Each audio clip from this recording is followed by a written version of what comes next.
Ese día cerré el consultorio con la cabeza llena, como casi todos los miércoles.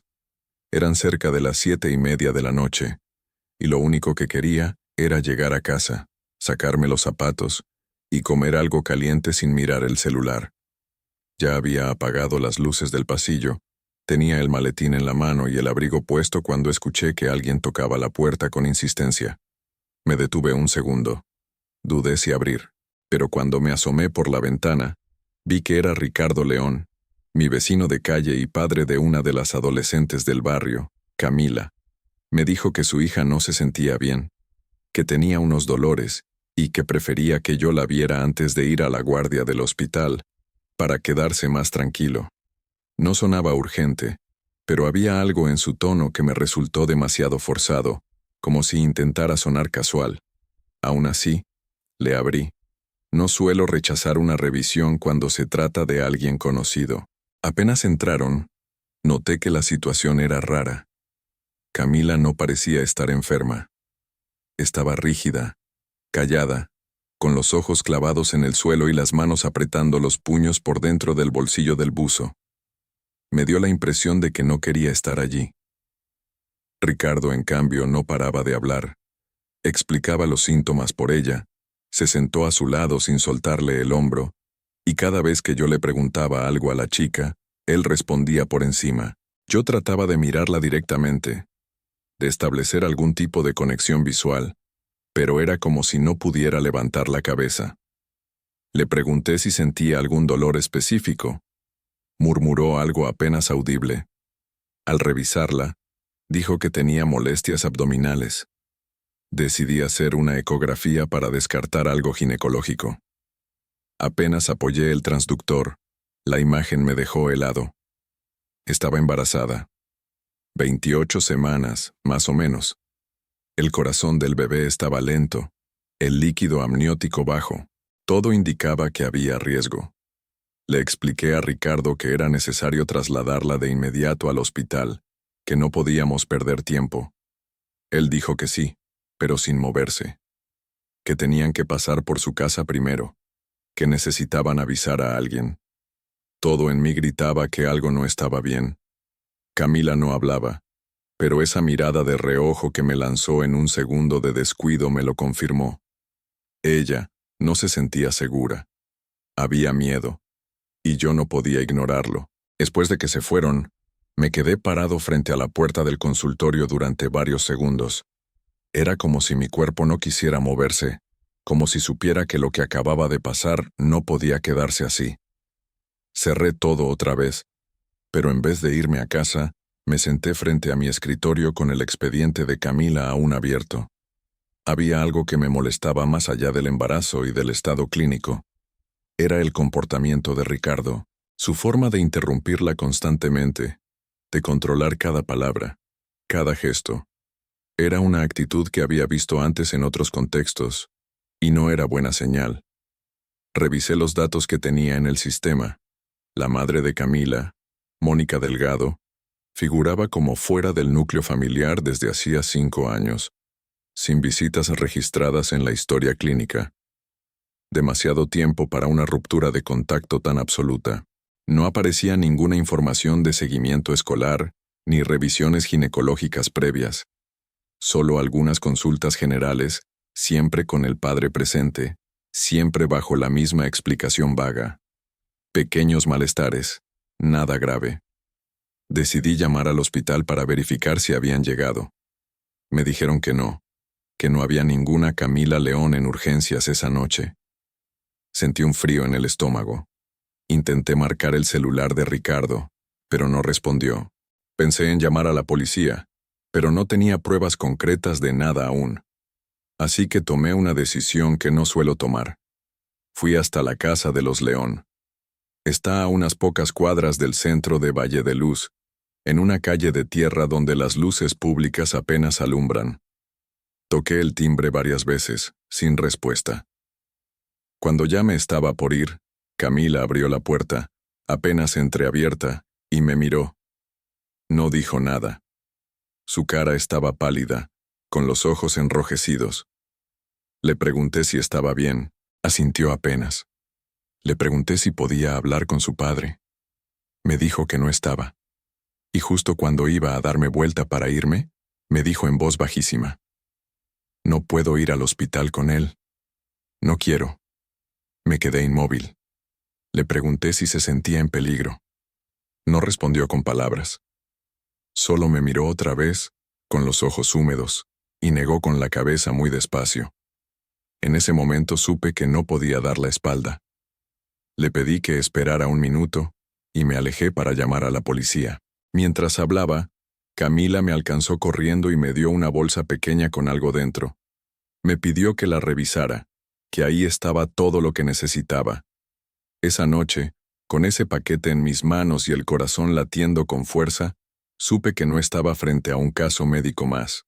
Estaba frente a una verdad que, por mucho tiempo, había estado oculta, y que por fin estaba saliendo a la luz. Abrí la bolsa apenas llegué al auto, con las manos temblando y una mezcla de ansiedad y rabia que me revolvía el estómago. Adentro había un sobre con varias fotos impresas, de esas que uno ya casi no ve hoy en día. Fotos que, al principio, no entendí del todo. Eran imágenes de una habitación mal iluminada con paredes claras, una cama sin cobijas, una silla vieja de madera y una especie de escritorio improvisado. En algunas, se veía claramente a Camila, en posiciones que no dejaban lugar a dudas. Eran imágenes tomadas sin su consentimiento, íntimas, invasivas y claramente comprometedoras. Pero lo que me hizo confirmar el horror fue reconocer, en el reflejo de una de esas fotos, la silueta de Ricardo León con el celular en mano. No tuve que ver más. Apagué la luz interior del auto y marqué directamente a emergencias. Pedí hablar con alguien de delitos contra menores. Les expliqué quién era, qué había encontrado y el peligro inminente en el que se encontraba la chica. Me pidieron que no volviera a la casa, que no alertara a nadie, y que enviara las imágenes a una dirección segura que me proporcionaron por mensaje. Lo hice de inmediato. A los pocos minutos me llamó una oficial de apellido Araya, que me pidió que me quedara disponible porque iban a actuar esa misma noche. Nunca me había sentido así. Médico, sí. Profesional, sí. Pero ese día no estaba usando el estetoscopio. Estaba usando el corazón y no por romanticismo. Por ética, por dignidad humana. Mientras esperaba noticias, me senté en la cocina de mi casa sin encender las luces. Escuchaba cada ruido del barrio como si algo pudiera pasar.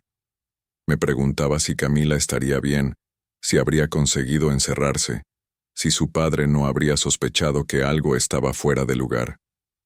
Cuando el reloj marcaba las 11:15 de la noche, sonó el teléfono. Era Araya. Estamos frente a la casa. Necesitamos que venga la madre de la chica. ¿Tiene algún contacto? Me tomó por sorpresa. Busqué en mis registros, y por suerte, había un número viejo asociado a una dirección en las afueras del pueblo. Lo marqué sin pensar. Atendió una mujer. Era Mónica Delgado. Le expliqué, con calma, quién era y lo que estaba pasando. Al principio no dijo nada.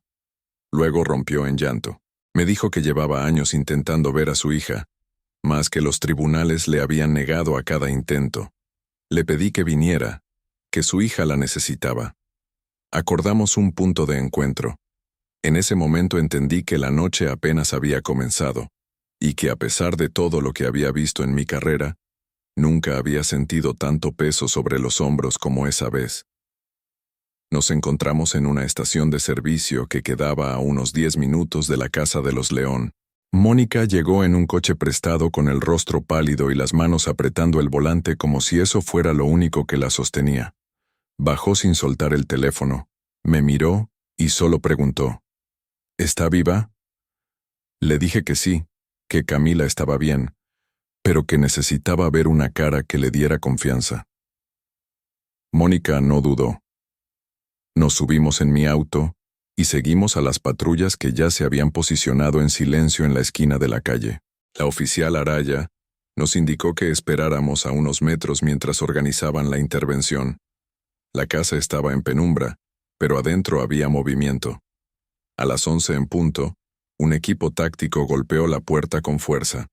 Escuchamos gritos, pasos apurados, un golpe seco. Ricardo intentó escapar por el patio trasero, llevando a Camila de un brazo. Lo vimos subirse al techo, forcejeando, gritando cosas sin sentido. Decía que no podían quitársela, que él era su única familia, que ella le pertenecía. Camila no gritaba, no lloraba. Se notaba paralizada, como si su mente se hubiese ido a otro lugar. La tensión era insoportable. Un grupo de oficiales rodeó la casa mientras Araya intentaba hablar con él desde abajo, pidiéndole que soltara a la menor. Desde el coche, Mónica lloraba en silencio, y yo apenas podía respirar. En un momento de distracción, uno de los agentes logró subir por el costado del tejado y lo inmovilizó desde atrás. Fue cuestión de segundos. Ricardo cayó al suelo y fue esposado. Camila bajó por una escalera auxiliar, con ayuda de otro oficial. Apenas tocó el piso, buscó con los ojos a su madre. Mónica salió corriendo y la abrazó tan fuerte que los dos cayeron de rodillas. Nadie dijo una palabra. Fue el momento más humano que vi en toda mi vida. No era alegría. Era supervivencia. Me acerqué solo cuando los oficiales me lo permitieron. Camila me miró y, sin decir nada, se apoyó en mi pecho. En ese gesto, entendí todo. La chica que apenas hablaba, que evitaba las miradas, que parecía frágil, había sido más valiente que muchos adultos. Había confiado lo justo en el momento justo. Mientras los paramédicos la atendían, yo no podía dejar de pensar en todo lo que podría haber pasado si me hubiera limitado a dar una receta más. Camila fue trasladada al Hospital Central de Valle de Luz esa misma noche. Ingresó con signos de deshidratación moderada y tensión baja, pero estable. En todo momento permaneció en silencio, como si su cuerpo estuviera presente, pero su mente aún atrapada en otro lugar. Yo la acompañé hasta que los médicos me pidieron espacio para los exámenes iniciales. Mónica no se despegaba de la puerta de la sala, como si tuviera miedo de que alguien viniera a llevársela otra vez. Fue en ese pasillo, rodeados de luces blancas y el sonido de monitores cardíacos, donde ella me contó cómo había perdido la custodia. Me explicó que durante el proceso de separación, Ricardo manipuló testimonios, falsificó pruebas de consumo y la presentó como inestable emocional. Ella no tenía dinero ni apoyo legal suficiente. Le quitaron la tenencia y desde entonces solo pudo verla en contadas visitas supervisadas. Después, ni siquiera eso. Cada intento de acercamiento fue rechazado en tribunales. No podía probar nada, pero siempre sospechó que su hija no estaba bien. Cuando vio las fotos que yo había llevado en el sobre, se quebró. Eso no es solo un delito, es una tortura, me dijo.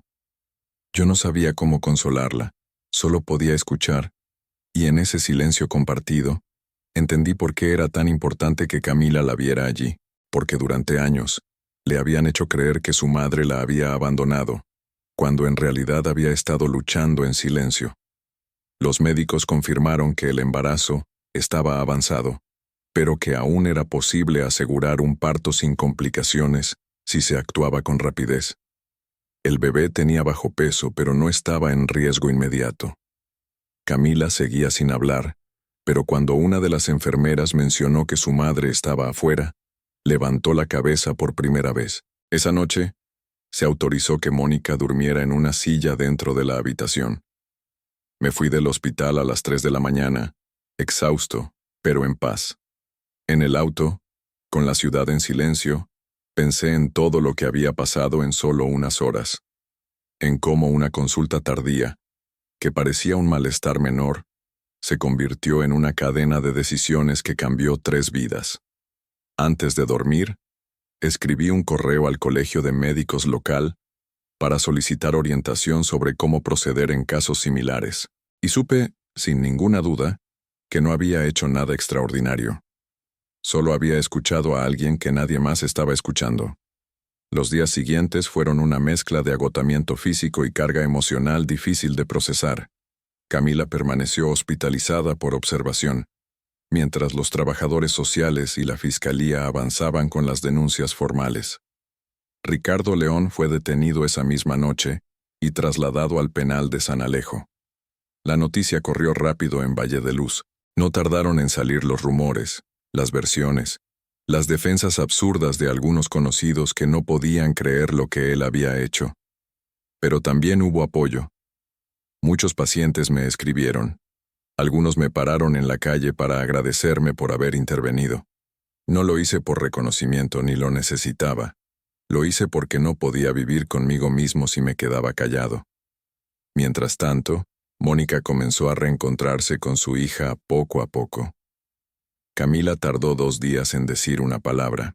Lo primero que pidió fue que no la separaran más de su madre. Después de eso, empezaron a hablar por las noches, a mirar juntas alguna película en la pequeña pantalla del hospital, a compartir silencios más suaves. La psicóloga del centro me dijo que el proceso sería largo, pero que había algo muy esperanzador en la forma en que Camila respondía al afecto de su madre. Yo las visitaba cada tanto, ya no como médico, sino como alguien que fue testigo del principio del cambio.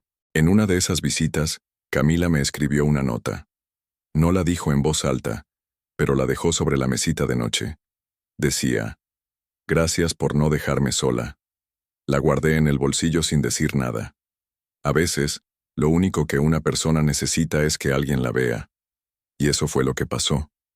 Una chica rota por dentro, envuelta en miedo, encontró en una consulta médica una puerta que nunca pensó que podía abrir. Cuando la fiscalía me pidió declarar como testigo, lo hice sin dudar. Llevé los registros clínicos, las imágenes del ultrasonido, las notas que había tomado desde el primer encuentro. Todo sirvió para armar un expediente sólido. Ricardo no tenía cómo defenderse. Las pruebas eran contundentes, y Camila, aunque no testificó verbalmente, envió una declaración escrita con el acompañamiento de su terapeuta.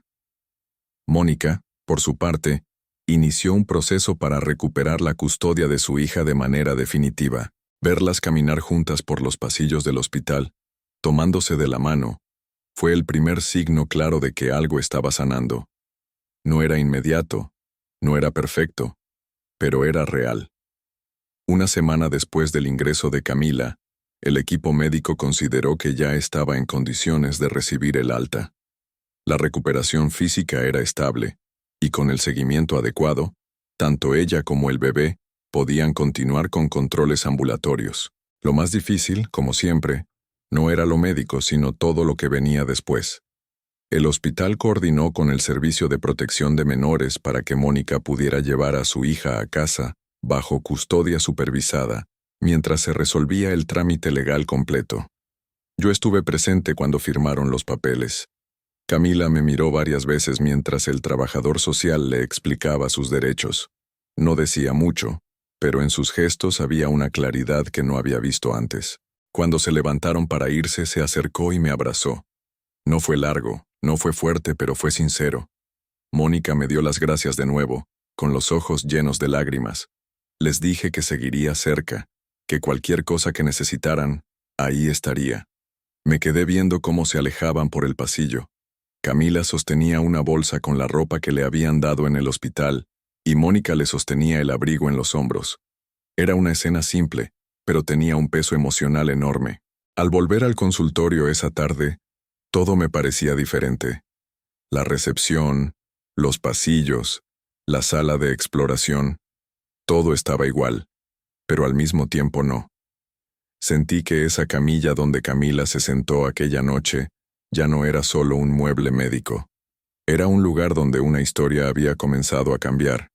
Me senté frente a mi computadora y abrí una carpeta nueva en mis registros personales.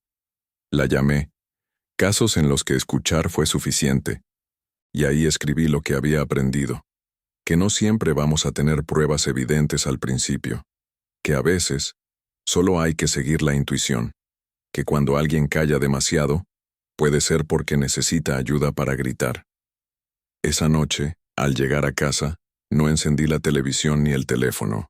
Me senté con un cuaderno nuevo y anoté todo lo que pasó en orden, no por obligación, sino para no olvidar, para tener presente que en un pueblo como Valle de Luz, donde todos creen conocerse, aún pueden esconderse cosas horribles. y que mientras haya alguien dispuesto a mirar con atención, siempre habrá una posibilidad de que la verdad salga a la luz.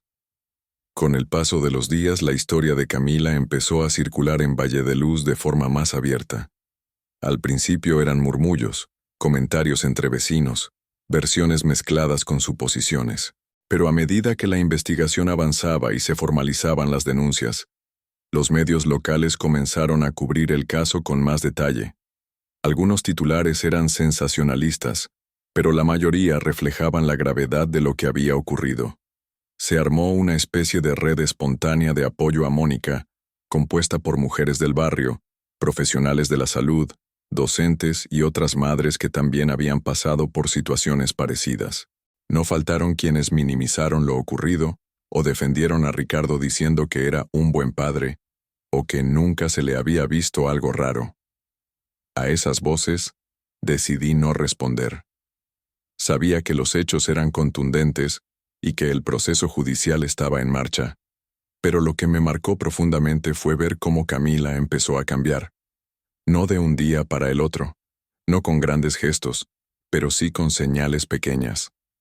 Un día me cruzó en la farmacia del centro y me saludó con la mano. Otro día vino al consultorio para un control con la matrona y me sonrió al entrar. Durante una charla con su psicóloga, supe que había empezado a escribir en un cuaderno propio, como parte de su proceso terapéutico. Contaba cómo fue creciendo el miedo, cómo se sentía encerrada en su propia casa, y cómo ese día en el consultorio fue el primero en que sintió que alguien realmente la veía. Yo nunca había pensado que una consulta médica podía convertirse en un punto de inflexión tan grande. La gente acude al médico por dolores, por síntomas físicos.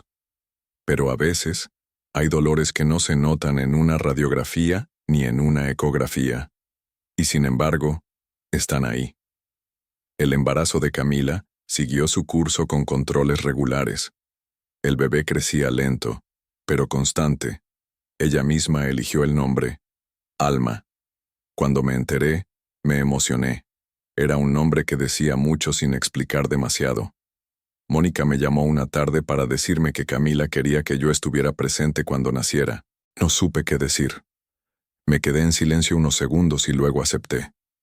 No como médico, como testigo de un proceso que empezó en el peor lugar posible y que, contra todo pronóstico, estaba abriendo paso a algo nuevo. Algo más limpio, más libre. El parto fue programado para un lunes por la mañana, en el Hospital Central de la región. Camila tenía 15 años, y aunque su cuerpo era joven, su mirada ya había vivido más de lo que le correspondía. Entré en la sala de partos a pedido de ella, junto con Mónica. Me asignaron un rol de acompañante emocional, no médico, y acepté sin dudar. Ver a esa niña, porque todavía lo era, sostener la mano de su madre con una fuerza que no imaginaba, fue uno de los momentos más duros y más hermosos de toda mi carrera.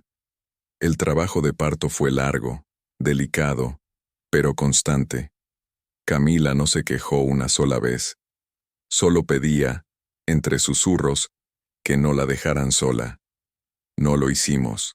Cuando Alma nació, la colocaron sobre su pecho, y por primera vez vi a Camila llorar sin miedo. Mónica se quebró completamente. Yo tuve que apartarme unos segundos para respirar. Fue un llanto de alivio, de cierre, de una etapa oscura que por fin encontraba un punto de luz. La bebé nació con bajo peso, pero respirando por sí sola. La internaron en neonatología por precaución, y Camila pidió verla cada vez que despertaba. Me acerqué una de esas noches al hospital, y me encontré con ellas dos, la madre y la hija, durmiendo en la misma habitación, con la cuna al lado. Me acerqué y Camila, sin abrir los ojos, murmuró: «Gracias, doctor, por creerme». Esas palabras me quedaron retumbando por días. Pensé en todo lo que podría haber salido mal, en todas las veces que estuve a punto de dar por terminada esa consulta aquella noche, en lo fácil que habría sido ignorar ese gesto de incomodidad, ese silencio, esa mirada fugaz. Pero no lo hice, y no porque sea mejor que nadie, sino porque esa vez decidí no mirar hacia otro lado. Desde entonces, cada vez que un paciente entra a mi consultorio con algo que no cuadra, me acuerdo de Camila, de su forma de callar, de cómo con tan poco dijo tanto. Alma fue dada de alta 2 semanas después, sana y fuerte. Camila y Mónica se mudaron a una casa nueva, más cerca del centro, más cerca del colegio. Hoy, las tres caminan por las calles de Valle de Luz como cualquier otra familia, y aunque nadie puede borrar el pasado, lo importante es lo que están construyendo ahora, con cada paso, con cada decisión, con cada silencio que ya no duele. Pasaron algunos meses desde el nacimiento de Alma, y aunque el pueblo volvió a su ritmo habitual, yo ya no soy el mismo. En el consultorio sigo atendiendo a diario, sigo llenando fichas, escuchando síntomas, revisando análisis, pero ahora lo hago con otro oído, uno que ya no solo busca enfermedad, sino también silencio. Empecé a capacitarme en detección de abuso, junto con otros colegas del área. Propuse una serie de charlas en escuelas y centros comunitarios sobre cómo reconocer señales tempranas. No es una cruzada personal ni un acto heroico. Es una responsabilidad que ya no puedo soltar. Camila me manda mensajes de vez en cuando. Cortos, simples. A veces una foto de Alma, otras veces pasamos por tu consultorio y te vimos desde la ventana. Mónica me invitó a su cumpleaños, pero no fui. Preferí enviar una nota. No quiero convertirme en una figura presente que les recuerde lo que vivieron. Solo quiero que sepan que sigo ahí, si alguna vez me necesitan. La última vez que las vi fue en la plaza del centro. Estaban las tres sentadas en el pasto con un mantel pequeño, comiendo empanadas. Alma jugaba con una rama, y Camila reía. No hablaban de nada en especial, solo estaban. Me senté en un banco cerca, las observé unos minutos, y me fui. No hacía falta interrumpir. Ya estaban bien. Cuando llegué a casa abrí el mismo cuaderno donde anoté todo lo que pasó esa noche. En la última página escribí una sola frase. A veces, salvar a alguien empieza por escuchar. Y eso fue lo que hice.